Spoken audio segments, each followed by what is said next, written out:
नमस्कार, मी गिरिजा तुम्हा सगळ्यांचं मनपूर्वक स्वागत करते आपल्या जिव्हाळ्याच्या कार्यक्रमात, ज्याचं नाव आहे स्पर्श वात्सल्याचा. Special partner Jagannath Gangaram Pednekar jewellers. आजपर्यंत या कार्यक्रमाच्या निमित्ताने मी असंख्य कुटुंबांना भेटले. प्रत्येकाचं असं म्हणणं असतं की त्यांच्या मुलांनी छान शिकावं, मोठं व्हावं, छान काहीतरी करावं. कोणाची इच्छा असते मुलांनी डॉक्टर व्हावं, इंजिनिअरिंग करावं, ॲस्ट्रॉनॉट व्हावं, डिफेन्समध्ये जावं. ऍक्टिंग, सिंगिंग, डान्सिंग, स्पोर्ट्स या सगळ्या गोष्टी मी ऐकल्यात. पण आज मी ज्या कुटुंबाला भेटायला आले त्या आई बाबांना असं वाटतं की त्यांच्या मुलींनी मोठं होऊन जादूगार व्हावं. ऐकूया त्यांची अनोखी कहाणी. आज आपण आलो आहोत पुण्यामधल्या बावधन परिसरात महाजन कुटुंबियांना भेटायला आणि अर्थात छोटूशा ताराला भेटायला. स्पर्श सुखाचा बालपणाचा अनुभव चला आता. स्पर्श वाचल्याचा, स्पर्श वाचल्याचा, स्पर्श वाचल्याचा. हाय तारा, हा कोण आहे? हा जादूगार आहे, जादूगार. सेम तू पण अशी होणारच ना मोठी होऊन. देऊ का मी तुला? घेतेस काय? हे घे. अरे वा, चला माझी आणि ताराची एकदम छान मैत्री झाली आहे. जाणून घेऊया हे सगळे तिचे कोण आहेत. तुझ्यापासून सुरुवात करूया. मी ताराची आई नेहा. हाय, मी सौमित्र, ताराचा बाबा. ओके मी ताराची आजी आहे, ऋतिका फडके. ओके. मी ताराचे आजोबा उदय फडके. मी ताराचा आजोबा चंद्रशेखर महाजन. मी ताराची आजी सीमा महाजन. मी ताराची काकी मानसी महाजन. आणि मी ताराचा मामा रोहन फडके. ओके, चला सगळ्यांची ओळख झाली आहे. आता गप्पा मारूया ताराच्या आई बाबांशी. तर पहिला प्रश्न तुम्हाला हाच विचारायचा आहे, जादूगार करायचंय मुलीला, नक्की काय आहे ही गोष्ट? नाही, जादूगार करायचं याच्या मागचं साधं रिझन एवढंच आहे की काय काय करता येईल असं जेव्हा विचार आला की काय करायचं हिला मोठं करून, तेव्हा माझ्या डोक्यात पहिलं जादूगार हे येतं. कारण त्याच्यात परफॉर्मिंग आर्ट आहे, त्याच्यात सायन्स आहे, त्याच्यात रॅशनली बोलणं आहे आणि त्याच्यात एक ऑ पण आहे, त्याच्यात ग्लॅमर आहे, सगळंच आहे त्याच्यात. आणि तिथून पुढे जाऊन मला असंही कुठेतरी वाटतं की अंधश्रद्धा निर्मूलनाचं काम पण जादूच्या मार्फत होऊ शकतं. अरे वा. आणि त्याच्यामुळे काहीतरी सोशल कॉज पण असलं पाहिजे. नुसतेच मोठं होणं, पैसे कमवणं हे त्याच्या मागचं कारण नसलं पाहिजे असं आम्हाला वाटतं. त्याच्यामुळे आम्हाला वाटतं की तिने जादूगार व्हावं आणि त्याच्यात जास्त मजा आहे. या सगळ्या गोष्टींची सांगड घालून जादूगार होणे हा एक फार उत्तम पर्याय आहे. कारण मला वाटतं. कसं जमलं लग्न, काय गोष्ट आहे तुमची? आमचं अरेंज मॅरेज, पण आमच्या दोघांची कॉमन फ्रेंड होती. बर. तिने आम्हाला सजेस्ट केलं की तुम्ही एकमेकांना भेटा आणि विचार करा. आणि मी सगळ्यात पहिल्यांदा जेव्हा सौमित्रच्या घरी गेले तेव्हा तो रितसर चहा पोह्यांचा ट्रे घेऊन आला आणि सौमित्र आला आणि सौमित्रच्या घरच्यांनी सांगितलं की तिला दे, नीट चहा दे, पोहे दे. आणि मग मी मुलगा पसंत केला आणि आम्ही घरी सांगितलं की आम्ही करतोय. आणि मग लग्नानंतर किती वर्षांनी ताराचा जन्म झाला? 3 वर्षांनी. तुम्ही असं काही प्लॅन केलं होतं इतकी वर्ष थांबायचं किंवा नाही? नाही, आम्ही पण असं ठरवलेलं की एकमेकांबरोबर पुरेसा वेळ घालवायचा आणि मग मुलाचा विचार करायचा. बरं. सो आम्ही 2 वर्षांनी ठरवलं की ठीक आहे, आता आपण मुलाचा विचार करू शकतो आणि आम्ही पुढे गेलो. आणि गुड न्यूज कळली कशी, सांगितली कशी सगळ्यांना? गुड न्यूज मला आधी कळली अर्थात, आणि मग मी त्याला सांगितली. आणि मग तो मला म्हटला, हे बघ, खाली गेलो आणि आई बाबांना सांगितलं की मग काही आपण करू शकत नाही. आपण दोघांनी ठरवूया की आपल्याला पुढे जायचंय का. जर आपण ओके असो तर आपण घरी सांगू. एकदा ते घरी कळलं की आपल्या हातात खूप गोष्टी राहत नाही. पण मग आम्हाला अर्थातच मुलं हवं होतं, त्याच्यामुळे आम्ही लगेचच खाली सांगितलं. आणि त्या दिवशी माझ्या बाबांचा वाढदिवस होता, त्यामुळे मी घरी गेले आणि त्या दोघांना सांगितलं. आणि इकडच्या आजी आजोबांचं हे 3रं नातवंड आहे आणि तिकडच्या माझ्या आई बाबांचं ते पहिलं नातवंड आहे. त्यामुळे दोन्हीकडे भयंकर एक्साइटमेंट होती आणि सगळ्यांना अर्थातच खूप आनंद झाला. तर प्रेग्नन्सी कशी होती? डोहाळे लागले होते का? काय अनुभव?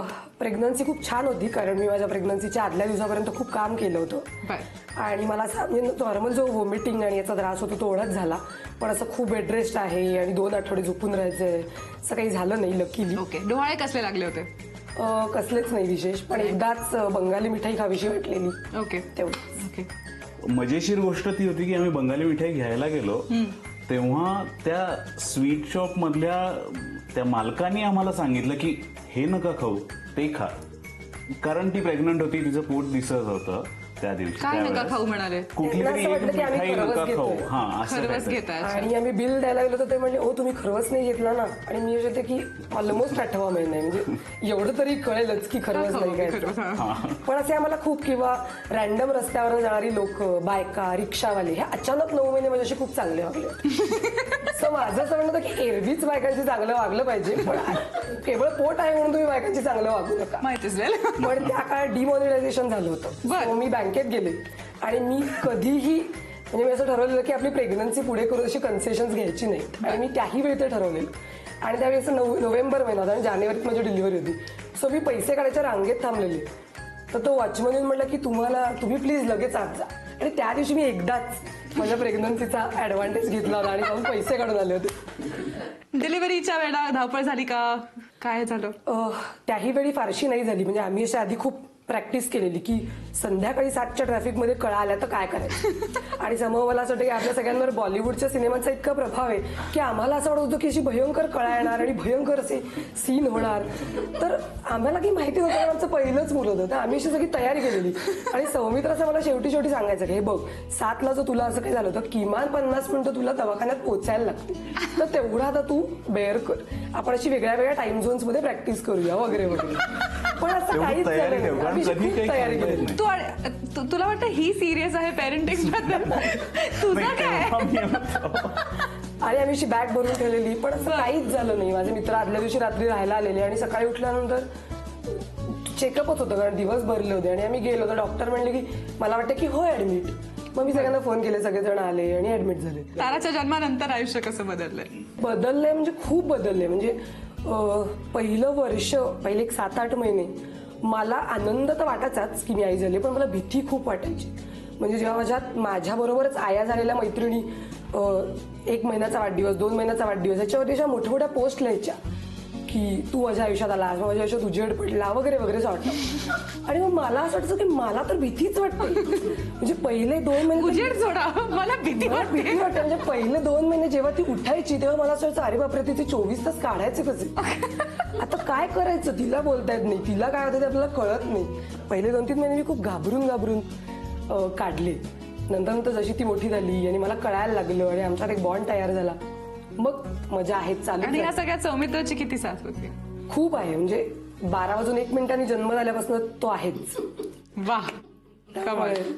उत्तम गप्पा झाल्या आहेत, पण शेवटी एक उखाणा आपण एकमेकांच्या नावाचा बऱ्याचदा घेतला असेल, पण ताराच्या नावाचा एक उखाणा. प्रेग्नन्सीच्या काळात 9 महिने माझी सेवा करून सौमित्र झाला बिचारा, अखेर त्याची आणि माझी सुटका करायला जन्माला आली आमची तारा. कमाल. आज आपण आहोत ताराच्या घरी आणि आता तिच्या दोन्ही आज्या माझ्यासमोर बसल्या, आजोबा सुद्धा आहेत. आपण त्यांच्याशी गप्पा मारूया. सगळ्यात पहिला प्रश्न म्हणजे गुड न्यूज कळली पहिल्यांदा. मगाशी ते बोलताना म्हणाले की आपण आपल्या ठरवून घेऊया आणि मग खाली जाऊन आई बाबांना सांगूया. बरोबर. ते जे तुम्हाला सांगितलं, काय होती पहिली प्रतिक्रिया? पहिलं म्हणजे आम्हाला आनंद तर झालाच, पण खूप आश्चर्य वाटलं, कारण ते दोघेही खूप वेगळ्या विचारांचे आहेत. त्याच्यामुळे आम्हाला असं वाटत होतं की ते बरेच वर्ष घेतील, 4-5 वर्ष वगैरे, आणि नंतर गुड न्यूज देतील. पण जेव्हा त्यांनी सांगितलं दुसऱ्या वर्षानंतर, तेव्हाच सांगितलं, तेव्हा म्हटलं ठीक आहेत, म्हणजे नॉर्मल आहेत, फारसे वेगळे नाही आहेत. आपण त्यांना छान म्हणजे मोल्ड केलंय याच ग्रहावरचे आहेत, परग्रहावरचे नाही. आणि आपल्या सान्निध्यात राहिल्यामुळे ते आता मोल्ड होत आहेत हळूहळू, असं वाटायला लागलं आणि खूप बरं वाटलं दोघांनी. आणि वाढदिवसाला, यजमानांच्या वाढदिवसाला खबर मिळाली. नाही, सगळ्यात पहिले ह्या म्हणण्यात असं ते वेगळे विचाराचे आहेत दोघं जण. तर तिने मला लग्न झाल्याच हे सांगितलं होतं की आता आई लग्न कर, हा सगळा धोशा तुझा झाला, आता तू म्हणशील आता लगेच चला पुढची बातमी दे, आता तसं काही तू करू नकोस, 3 वर्षांनी मी तुला बातमी देणार आहे, त्यामुळे 3 वर्षांनी मला तू काही विचारायचं नाही त्या बाबतीत. तर खरंच तिने 3 वर्ष म्हटल्याप्रमाणे मला बरोबर बातमी दिली. ओके. आजोबा, बर्थडे गिफ्ट कसं वाटलं? मला विश्वासच बसला नाही, कारण आधी कुठलीही तरी हिंट पण न देता डायरेक्ट त्याच दिवशी मला त्यांनी ती गुड न्यूज दिली. I am very happy with their decision. अरे वा, मग बेस्ट बर्थडे गिफ्ट होतं का आतापर्यंतचं? माझ्या आयुष्यातलं मिळालं सगळ्यात मोठं गिफ्ट. वा वा वा. परत आज्यांकडे येते. प्रेग्नन्सीचा काळ कसा होता? काय लाड केले सुनबाईंचे? खाण्यापिण्याचे लाड केले, पण तिने तसं कधी मला सांगितलं नाही की मला गोड खावंसं वाटतंय, मला तिखट खावंसं वाटतंय. ती मी जे काय करायची ते खायची आनंदाने. अरे आणि वा. तिने असं खाली येऊन ती व्यवस्थित स्वयंपाक करायची, आपला आपला डबा भरायची, सगळ्यांचे डबे सगळ्यांच्यासाठी करून ठेवायची काय काय. म्हणजे तिने हे काही असे फार वेगळे फाजील लाड करून नाही घेतले स्वतःचे. त्याच्यामुळे माझ्याकडून पण नाही. नाही म्हणजे तेच मला ती खंत आहे थोडीशी, अगं का नाही तू मागं तेच. सुरुवातीचे 2 महिने लेक माहेरी होती, मग तेव्हा रात्री जागवलं का ताराने? नाही जागवलं असं नाही. इव्हन म्हणजे माझं सांगायचं अजून एक की ह्यांनी जर रात्रीची ड्युटी तर केलीच, म्हणजे मला बेडरूम मधून बाहेर दिलंच नाही. त्यांनी सांगितलं होतं रात्रीची मला. ड्युटी कोण सौमित्राने हो केली? हो, त्यांनी मला पहिल्यांदाच सांगितलं होतं की मी रोज रात्री येणार आहे, तुम्ही दिवसभर सांभाळा आणि रात्री तुम्ही बेडरूम मधनं बाहेर यायचं नाही. रडली तरी म्हणजे मी येत होते थोडी थोडी, पण तरी त्या दोघांनीच सांभाळलं होतं रात्री सुद्धा. आणि अजून एक महत्वाचं म्हणजे माझं इन्शुरन्सचं काम असतं, तर रोज 12 ते 3 सासूबाई येऊन बसायच्या आणि मी बाहेर जायची. म्हणजे मी माझं कामही केलं, रात्रीची झोपही केली. ही पहिलीच आई असेल मी अशी. त्यामुळे सगळ्या महाजन फॅमिलीला थँक्स. आणि ही पण यायची सकाळी आंघोळीच्या वेळेला, मस्त मजा यायची, मुलांना घेऊन यायची मानसी. त्यामुळे आम्ही खूप एन्जॉय केलेलं आहे बाळणपण 2 महिने. तर मला असं वाटत होतं की अजून 2 महिने राहावं तिने, पण नाही राहिली ती. पण मग सगळ्यांना आंघोळीच्या वेळी यांनी, दुपारच्या वेळी सगळे येऊन करण्यापेक्षा त्यांनी आपलंच घरी घेऊन येऊया. तसंच नेहा म्हणली, आई आता मी जाते घरी, सगळेजण येतात. मग दिवसभरात काय ड्युटी असायची आजोबांची? नाही, मी कामावर जाऊन घरी 7 वाजता आलो की 7 ते 10 मात्र मी 100% तिला सांभाळायचो. बर ती माझ्याकडे राहायची पण. अच्छा मी अजूनही आज तेवढी मोठी जरी झाली आहे, तिला कुठलं गाणं म्हणायचं हे ती ठरवती, हे गाणं नका म्हणू. झोपाचं जरी असलं तर तिची चॉईस असते, हेच गाणं म्हणायचं. पण ती तसं तिला लावून घेणारी आहे. मग कुठलं गाणं आवडीचं ताराचं? तिला 1 2 3 4 तारा आमची शाणे पार हे एकच गाणं सारखं म्हणा. बस माफक अपेक्षा. माझा आवाज अतिशय म्हणजे गाण्याचा नाहीच आहे, पण सौमित्राच्या आईचा आवाज खूप छान बरं. आहे. सो मी नेहमी म्हणते की एक तरी आजी उत्तम गाणारी आहे, त्याच्यामुळे ताराला खूप छान छान गाणी रोज आजी म्हणून दाखवते. थँक्यू. आणि चला आजी गाणं होऊन जाऊ सो द्या. इथेही आजी आपल्याला हा नमुना प्रात्यक्षिक करून दाखवू शकते. अर्थातच प्रात्यक्षिक पाहिजे. काय म्हणून दाखवतात? आम्ही झोपवताना म्हणजे ताराला झोपवताना आजोबा नेहमी श्लोक आणि हे म्हणतात 15वा अध्याय गीतेचा, बर. 12वा अध्याय आणि अथर्व शीर्ष असं म्हणतात. बर. आणि माझ्या हातात झोपण्यासाठी आली की मी अनेक गाणी तिला विचारते. आई म्हणायचं का चांदोबा चांदोबा भागलास का चंदा राणी पाहिजे का रेमामा रेमामा पाहिजे, अशी तिला विविध गाणी मी सांगते. आणि तिचं आवडतं ते एक गाणं आहे की आई म म मका मी तुझा मामा दे मला मुका, मी तुझा मामा दे मला मुका. हे तिला अतिशय आवडतं गाणं आणि हे ती ऐकतेच. अरे वा. आज आपण आलो आहोत छोटूशा ताराच्या घरी आणि आता आपण तिच्या कुटुंबियांशी काही खास गप्पा मारणार आहोत. तर मग तुम्हाला सगळ्यांना असं सांगायचंय की आई बाबा झाले नवरा बायकोचे की त्यांची जबाबदारी अर्थातच वाढते आणि तुमच्यापैकी जवळपास सगळेच अनुभवी आहात. तर आतापर्यंत त्यांच्या संगोपनाबद्दल तुम्हाला जे काही वाटलंय, मग ते कौतुक असो, कंप्लेंट असो, ते तुम्ही आज त्यांना बोलून दाखवू शकता. सहसा आपण अशा गोष्टी पटकन बोलून दाखवत नाही, पण ही संधी आम्ही तुम्हाला देतोय. या माध्यमाला आम्ही म्हणतो किती सांगायचंय मला, या माध्यमातून तुम्ही त्यांना तुमच्या मनातलं सगळं काही बोलून दाखवू शकता आणि त्यांनी या अशा स्माइलीजच्या मार्फत प्रतिक्रिया द्यायच्या आहेत. ठीक आहे? सो या तुमच्या प्रतिक्रिया. कोण सुरू करतोय? असं वाटत असतं मुलींना की आपल्याला सगळं माहिती आहे, आपण अभ्यास केलेला आहे, आपण वाचलेलं आहे, तर पण तरी सुद्धा या नवीन आया असतात त्यांना थोडंसं सांगावं लागतं आणि त्या ऍक्सेप्ट करतात की नाही मला माहिती नाही, पण आम्ही सांगायचा प्रयत्न करतो.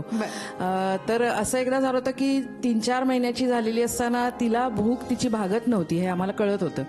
आणि मग मी हळूच एकदा नेहाच्या आईला फोन केला, म्हटलं असं असं झालंय की तिला भूक लागतीये आणि ही म्हणते की दूध द्यायचं नाही, काय करायचं, वरचं जरा खायला नको द्यायला. तर त्या म्हणल्या द्या हो बिंदास, तुम्हाला काय पाहिजे ते द्या, अजिबात विचारू नका आणि तिला सांगूही नका. त्याच्यामुळे आम्ही दोघींनी संगनमताने तिला एक दिवस रव्याची खीर खायला घातली आणि मग ती दिवसभर इतकी शांत राहिली की आम्हाला प्रचंड आश्चर्य वाटलं. तर तिने ते ऍक्सेप्ट केलं. अर्थातच ती म्हणली की आई तुझ्या हातात मी तिला सोपवून जाते, माझा तुझ्यावर पूर्ण विश्वास आहे, तू जे काय करशील ते चांगलंच करशील. त्याच्यामुळे त्याच्यापुढे मग संगोपनाची उत्तम जबाबदारी तिच्याबरोबरच मी पण घेतली असं मला वाटलं. तर थँक्यू नेहा, तू एवढा विश्वास माझ्यात दाखवलास त्याच्याबद्दल मला फार बरं वाटलं. वा वा वा वा. अजून कोण काय सांगताय रोहन? काही आहे का सल्ले? अगं मी माझं संगोपन आधी नीट करतो आणि मग त्यांना सल्ले देतो असं मला वाटतंय. अजून तुझ्या आई वडिलांना सल्ले द्यायची वेळ आहे, तू इतका लहान असल्यामुळे असं तुला वाटत असेल, पण काहीतरी असेल ना सांगावंसं. काय नाही, आय एम हॅपी.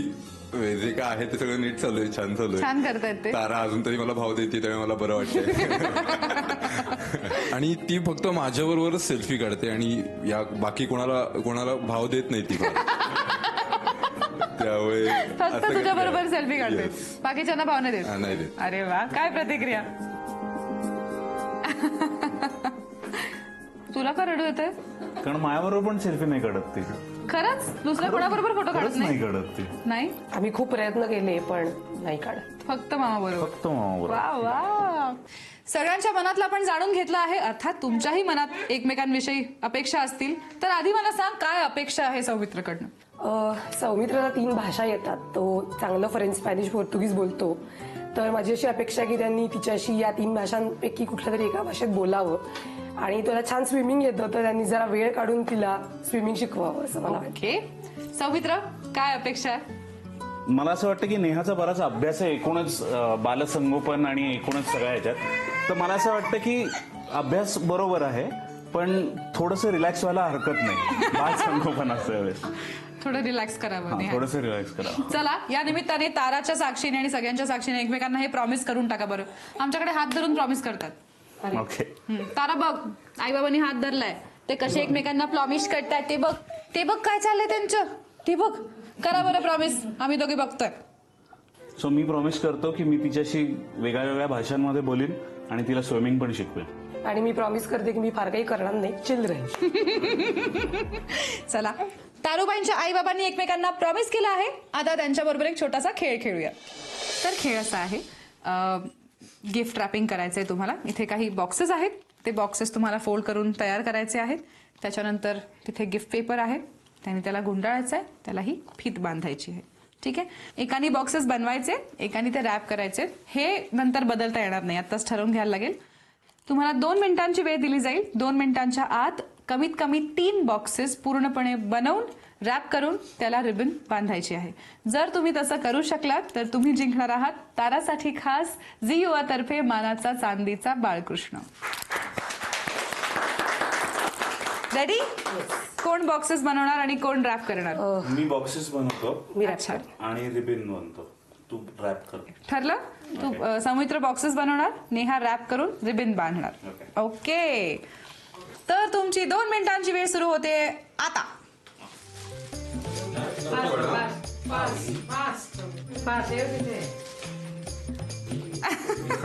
जमतंय का?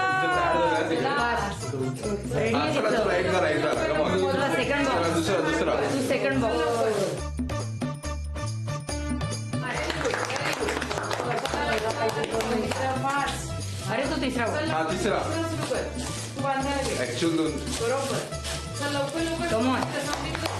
1 मिनिट झालाय. वा वा, बरं चाललंय, जमतंय जमतंय जमतंय.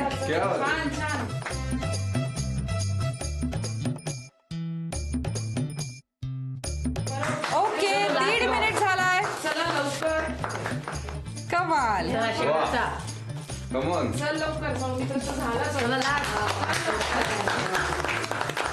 ओके, 10, 9, 8, 7, 6, 5, 4, 3, 2, 1. वेळ संपली. तुम्ही जिंकला आहात झी युवा तर्फे खास मानाचा चांदीचा बाळकृष्ण. छोटूशा ताराला आणि महाजन कुटुंबियांना भेटून आज खरंच मला खूप मजा आली. आशा आहे तुम्हालाही हा भाग आवडला असेल.